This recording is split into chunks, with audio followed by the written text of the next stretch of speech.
5 जिला को yellow warning जारी। तो चलो देखा संपूर्ण अपडेट कौन रही। दक्षिण बांग्लादेश और संलग्न अंचल में मौसुमी सक्रिय रही, जार प्रभाव में राज्य में विभिन्न स्थान में वर्षा जारी रही।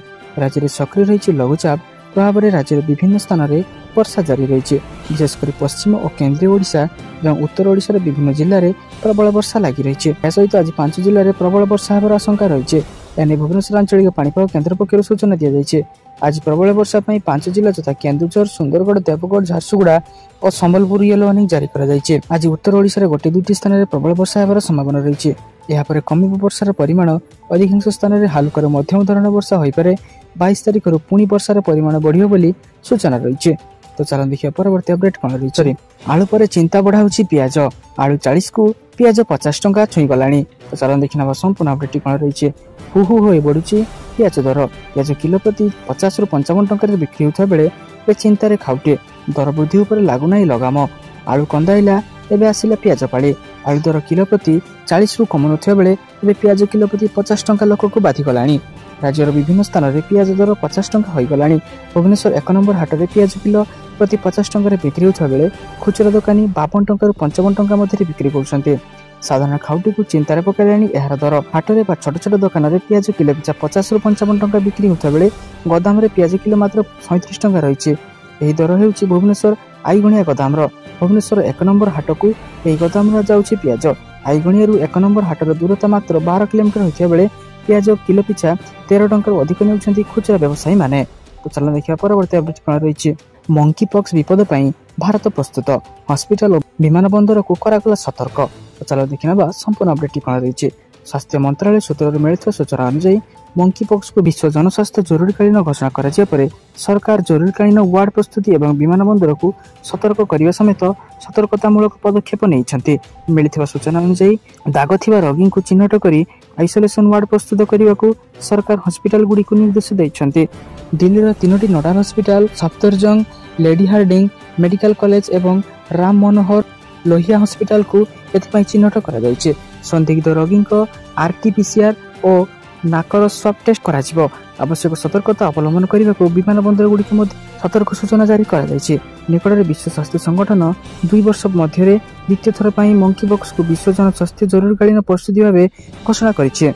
भूताणु एक नुआ स्ट्रेन यार शक्ति वृद्धि कर जार यौन संपर्क समेत नियमित घनिष्ठ संस्पर्श माध्यम अधिक सहज व्यापी थाए। भारत में एपर्यंत मंकी बॉक्स कौन मामला सामना को आसी ना। तेज अगस्ट 16 तारिख में यूएई आसी 3 जन रोगी को ठाब कर पाकिस्तान या पूर्व स्वीडेन आफ्रिका बाहर मंकी पॉक्स प्रथम मामला को निश्चित करथिला। तो चलो देखिए परवर्ती अपडेट कौन रही।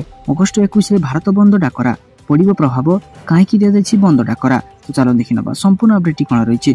सूचना अनुसार अगस्ट 21 तारिख में भारत बंद डाकरा दि जाए। यह पछरे बड़ कारण रही। भारत बंद प्रभाव केते रहिबो ता भिन्न कथा होई पारे, किंतु सर्वोच्च न्यायालय एक राय को नहीं राजरास्ता को ओह्लाइबा प्रस्तुत होउछन्ति अनुसूचित जाति, अनुसूचित जनजाति एवं अनुसूचित जनजाति संयुक्त संघर्ष मोर्चा पक्षरु एभली डाकरा दि जाए। अगस्ट 21 रे हेबाकु थिबा भारत बंद आंदोलन को अनुसूचित जाति, अनुसूचित जनजाति एवं अनुसूचित जनजाति संयुक्त संघर्ष मोर्चा समर्थन कराइथिबा बेले बंद दिन सकाळ 8 बाइक रैली करने को आह्वान दि जाए। भारत बंद प्रभाव मध्य देशर विभिन्न स्थान में देखा मिल पारे। अनुसूचित जाति माने एससी और अनुसूचित जनजाति एसटी संरक्षण को नहीं सुप्रीमकोर्ट देइथिबा राय विरुद्ध में एभली भारत बंद डाकरा दि जाए। सर्वोच्च न्यायालय पक्षर अनुसूचित जाति एससी और अनुसूचित जनजाति एसटी वर्गों पर क्रिमिलेयर एवं कोटा लागू करने असंवैधानिक कहु नहीं तीव्र विरोध कर। तो चलो देखिए परवर्ती अपडेट कौन रही। मिलिबो सुभद्रा योजना टंका घोषणा कले सरकार, किंतु एही महिला माने पड़िबे बाद। तो चलो देखना संपूर्ण अपडेट कौन रही। सरकार द्वारा लागू होगा जाउछि सुभद्रा योजना। प्रतिश्रुति पूर्ण करने को जाउछन्ति सरकार।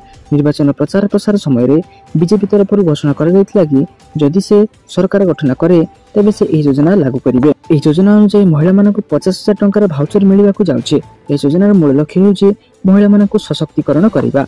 समस्ते एथिप्रति पूर्व अवगत थिले मध्य समस्त मन में यही योजना को नहीं अनेक प्रश्न थिला।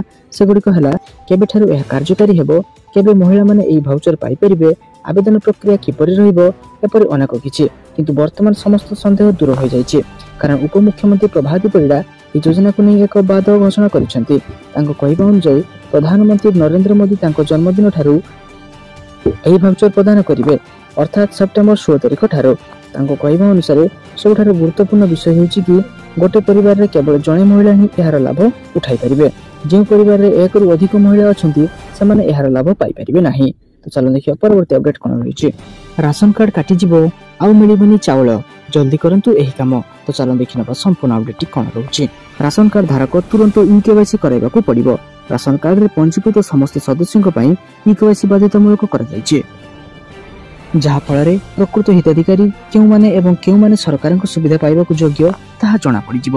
ସମସ୍ତ ରାସନ କାର୍ଡ ଧାରୀଙ୍କ ପାଇଁ ଇକେୱାଇସି କାର୍ଯ୍ୟ କରିବା ବର୍ତ୍ତମାନ ବାଧ୍ୟତାମୂଳକ କରିଦିଆଯାଇଛି। ଯଦି ଇକେୱାଇସି କରାନଯାଏ ତେବେ ରାସନ କାର୍ଡରୁ ନାଁ କାଟି ଦିଆଯିବ, ଯାହାଫଳରେ ଭୂତ ରାସନ କାର୍ଡ ଧାରୀ ଏବଂ ଧନିକ ଶ୍ରେଣୀର ଲୋକେ ରାସନ କାର୍ଡ ହଟାଇଥିଲେ ତାହା କାଟି ଦିଆଯିବ। ଏହା ସହିତ ରାସନ ମଧ୍ୟ ଉପଲବ୍ଧ ହେବ ନାହିଁ। ରାସନ କାର୍ଡରେ ଥିବା ସମସ୍ତ ସଦସ୍ୟଙ୍କ ଇକେୱାଇସି ବାଧ୍ୟତାମୂଳକ ଥିବାରୁ ଏଭଳି ଘୋଷଣା କରାଯାଇଛି। ରାସନ କାର୍ଡରେ ଇକେୱାଇସି କରିବା ବାଧ୍ୟତାମୂଳକ ହୋଇଥିବା ବେଳେ ତାହାକୁ ଅନେକ ଅଣଦେଖା କରିଦିଅନ୍ତି, ଯାହାଫଳରେ ସରକାରୀ ସୁବିଧା ମିଳିବା ବନ୍ଦ ହୋଇଯାଏ। ରାସନ କାର୍ଡରେ ମିଳୁଥିବା ସାମଗ୍ରୀ ଯେପରିକି ଚାଉଳ, ଗହମ ଆଦି ବନ୍ଦ କରିଦିଆଯାଇଥାଏ। ଯଦି ରାସନ କାର୍ଡ ଧାରକ ଏବେ ଏଥିରେ ଉଲ୍ଲେଖ କରାଯାଇଥିବା ସମସ୍ତ ନାଁ ଯଥା ପ୍ରତ୍ୟେକ ସଦସ୍ୟ ନିର୍ଦ୍ଦିଷ୍ଟ ସମୟରେ ମଧ୍ୟରେ ଇକେୱାଇସି ନ କରନ୍ତି ତେବେ ସେମାନେ ମାଗଣା ଚାଉଳ ଗହମ ପାଇପାରିବେ ନାହିଁ। ରାସନ କାର୍ଡ ଇକେୱାଇସି କରିବା ସମୟରେ ନାଁ ଯୋଡ଼ିବା କିମ୍ବା ନାଁ କାଟିବା, ତଥ୍ୟ ସଂଶୋଧନ କରିବା ଭଳି କାର୍ଯ୍ୟ କରିବା ରାସନ ମିଳିବା ସମୟରେ କୌଣସି ସମସ୍ୟା ଉପୁଜିବ ନାହିଁ। ଯଦି ଆପଣ ମଧ୍ୟ ଆପଣଙ୍କର ଇକେୱାଇସି ସ୍ଥିତି ଯାଞ୍ଚ କରିବାକୁ ଚାହୁଁଛନ୍ତି ତେବେ ଏଥିପାଇଁ ମୋବାଇଲ ନମ୍ବର ଥିବା ଆବଶ୍ୟକ। କେବଳ ମୋବାଇଲ ନମ୍ବର ନୁହେଁ, ମୋବାଇଲ ନମ୍ବର ନିଜ ନାଁରେ ଥିବା ମଧ୍ୟ ଆବଶ୍ୟକ।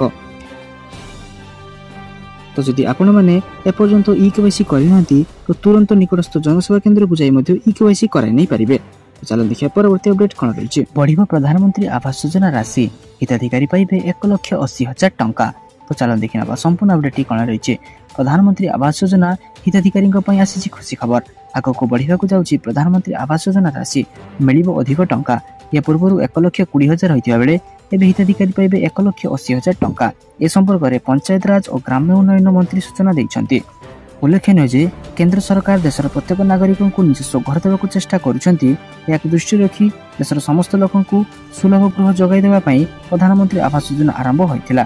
ଏହି ଯୋଜନା ଅଧୀନରେ ଘର ନିର୍ମାଣ କରିବା କିମ୍ବା କିଣିବା ପାଇଁ ଆର୍ଥିକ ଦୃଷ୍ଟିରୁ ଦୁର୍ବଳ ବର୍ଗ ଇଡବ୍ଲ୍ୟୁଏସ୍, ସ୍ୱଳ୍ପ ଆୟ ବର୍ଗ ଏଲ୍ଆଇଜି ଏବଂ ମଧ୍ୟମ ଆୟ ବର୍ଗ ଏମ୍ଆଇଜି ପରିବାରକୁ ସବସିଡି ଦିଆଯାଇଥାଏ। ଏହି ଯୋଜନା ଅଧୀନରେ ସରକାର ସେହି ଲୋକମାନଙ୍କୁ ଘର ଦିଅନ୍ତି ଯେଉଁମାନଙ୍କର ସ୍ଥାୟୀ ଘର ନାହିଁ କିମ୍ବା ଘର ନିର୍ମାଣ କରିବା ପାଇଁ ଆର୍ଥିକ ସହାୟତା ମଧ୍ୟ ନାହିଁ।